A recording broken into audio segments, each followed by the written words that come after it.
di mana pernyataannya di dalam buku itu mengatakan bahwa satu-satunya sumber iman hanyalah Alkitab, hanyalah kitab suci.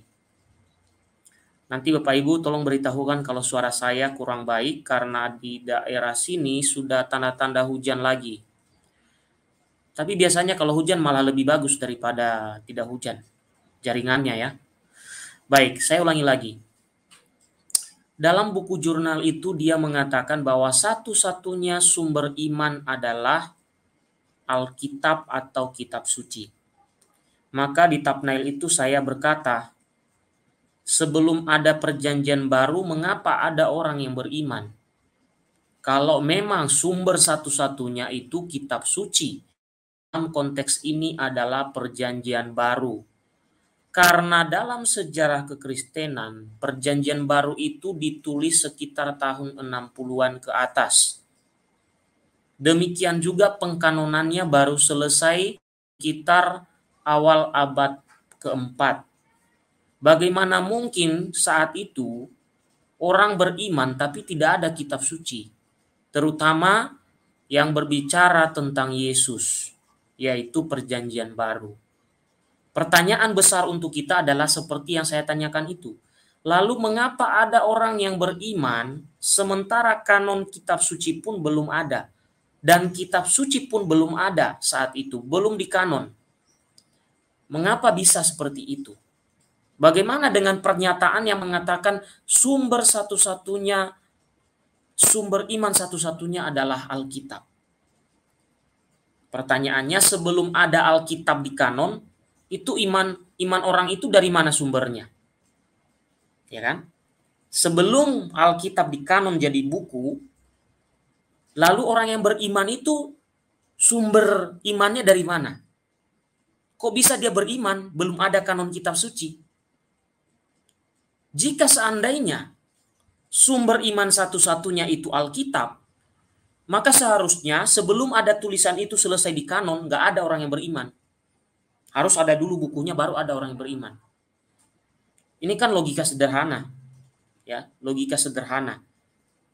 Maka pernyataan yang mengatakan sumber iman satu-satunya itu hanya Alkitab, itu wajib dan perlu dipertanyakan. Wajib dan perlu dipertanyakan.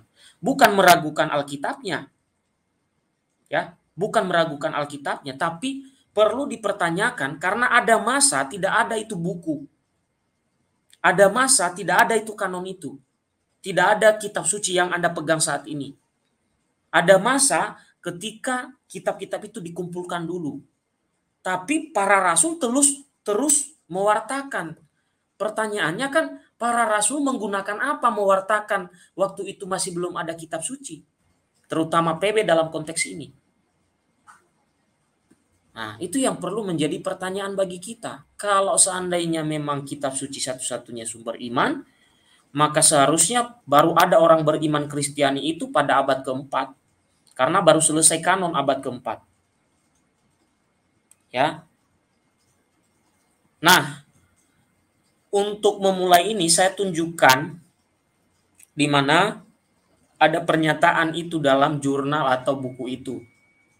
Bagi nanti yang menonton ini, ingatlah saya tidak pernah menaruh benci kepada siapapun. Tetapi saya mengkritisi apapun yang menyelewengkan ajaran Katolik dalam tulisannya. Itu menjadi tanggung jawab saya. Kalau saya membiarkan, berarti itu artinya saya membiarkan orang-orang mengonsumsi informasi yang hoax. Oke, sekarang kita lihat pernyataan dari buku yang saya sebutkan itu, ya. Kita lihat dulu sebelum kita tampilkan bagaimana kita menjelaskan kalau demikian. Nah, ini adalah jurnal itu. Coba kita lihat isinya yang menyatakan itu. Mari kita saksikan. Oke. Di sini dia mengatakan yang menjadi pertanyaan adalah, pertanyaan dan perdebatan katanya, is the Bible the only infallible source of special revelation?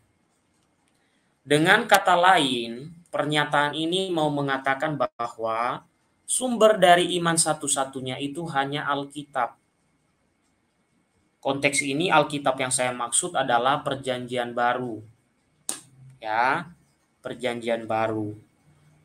Maka muncul tadi pertanyaan yang saya lemparkan di awal, sebelum ada Perjanjian Baru, kenapa ada orang yang beriman?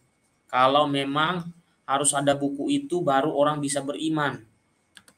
Ya, harus ada bukunya dulu baru orang beriman, karena ada masa ketika buku itu tidak ada, atau ada masa ketika kitab suci belum dikanon. Nah, sekarang kita lihat bagaimana sedikitnya tentang proses kanon kitab suci, bagaimana sedikitnya orang-orang jemaat perdana itu yang belum mempunyai kitab suci yang kita pegang saat ini, itu bagaimana mereka mengimani Kristus itu.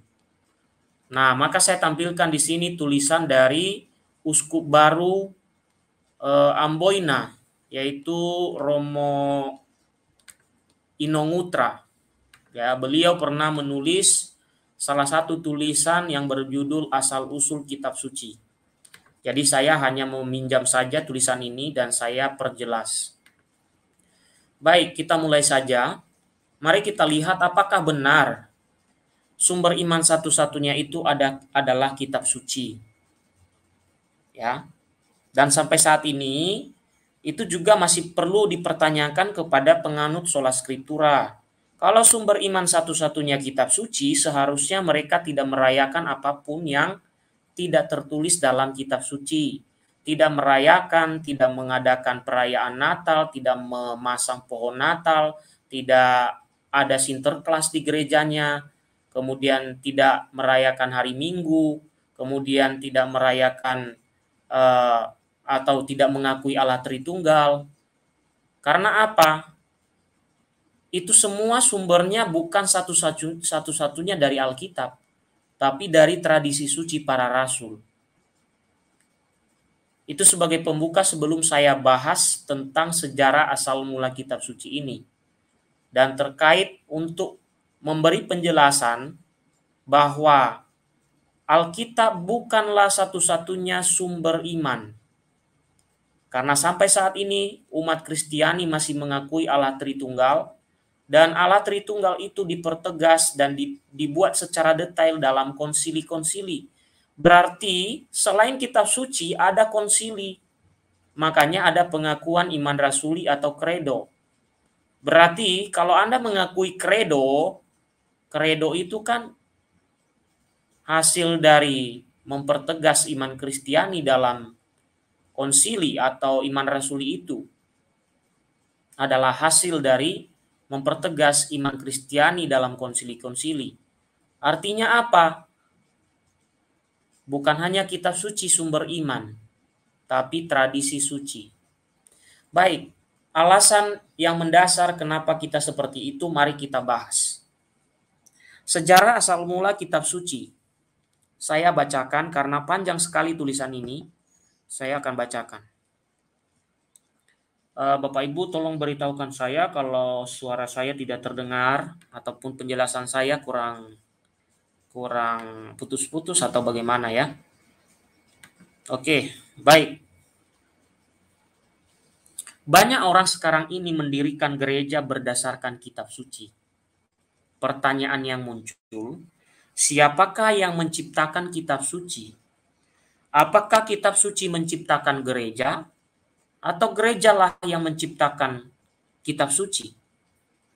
Ya mungkin ada banyak orang yang memberi argumentasi ya. Ada yang memberi argumentasi bahwa kitab suci mendirikan gereja. Oh kalau begitu benda mati bisa bergerak mendirikan gereja berarti. Tidak dibutuhkan manusia di situ. Tapi ada yang mengatakan gereja dulu baru kitab suci. Kenapa gereja dulu baru kitab suci? Manusianya dulu ada. Baru ada yang menentukan keotentikan kitab suci itu. Nah, coba Anda pilih dari dua itu. Mana yang benar? Kitab suci mendirikan gereja atau gereja ya. Gereja dulu yang ada, baru ada kitab suci. Nah, nggak mungkin kan benda mati mendirikan gereja. Oke. Dan tidak mungkin benda mati itu mengakui dirinya sebagai kitab suci. Oleh sebab itu, membutuhkan pengakuan dari orang yang mengkanon, sehingga kitab-kitab itu disebut suci. Oke? Maka yang duluan ada adalah gereja, dalam konteks itu manusia-manusianya dulu. Baru di masa-masa tertentu, baru orang-orang atau gereja yang dimaksud itu mencoba mengoleksi ataupun mencoba mengumpulkan dan menentukan mana kitab yang otentik dan mana yang tidak. Karena pada waktu itu banyak sekali kitab-kitab yang mirip-mirip namanya. Kemudian, bahkan kalau kita mau jujur, pemberian pasal, pemberian ayat di dalam Alkitab itu pada awalnya tidak ada. Pada awalnya tidak ada ayat dan pasal dalam Alkitab yang Anda punya itu. Itu ada seorang uskup yang membuat hal itu supaya mempermudah dalam membaca. Nanti dicari di YouTube ini, di channel saya bahas soal ya uskup yang berasal dari Inggris yang membuat